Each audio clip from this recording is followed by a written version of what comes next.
Unfortunately এই সরকার বুঝি হোক না বুঝি হোক, ইচ্ছাকৃতভাবে হোক অথবা ষড়যন্ত্রের শিকার হয়ে হোক, তারা একটি দলের সে ফাঁদে পা দিয়েছে এবং সংস্কারকে প্রায় গুরুত্বহীন করে ফেলেছে, প্রায় গুরুত্বহীন করে ফেলেছে। এর আগেও আমরা দেখেছি যে এই সরকার এই দলটির প্রতি নানাভাবে তাদের আনুগত্য অথবা তাদের দুর্বলতা প্রকাশ করেছে।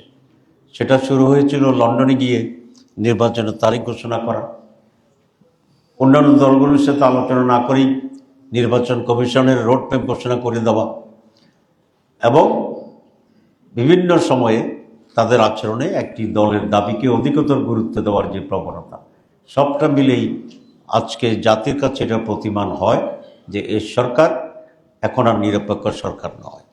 এই সরকার একটি দলের প্রতি অনুগত অথবা একটি দলের প্রতি দলকে ক্ষমতা আনার জন্যে যেন একটি নির্বাচন আয়োজনের জন্যেই তাদের প্রচেষ্টা আছে বলে আমরা মনে করি। এই কথা বিশ্বাস করতে বাধ্য করছে যে এই সরকারের অধীনেও কোনো সুষ্ঠু অবাধ নির্বাচন অনুষ্ঠান করা সম্ভব নয়।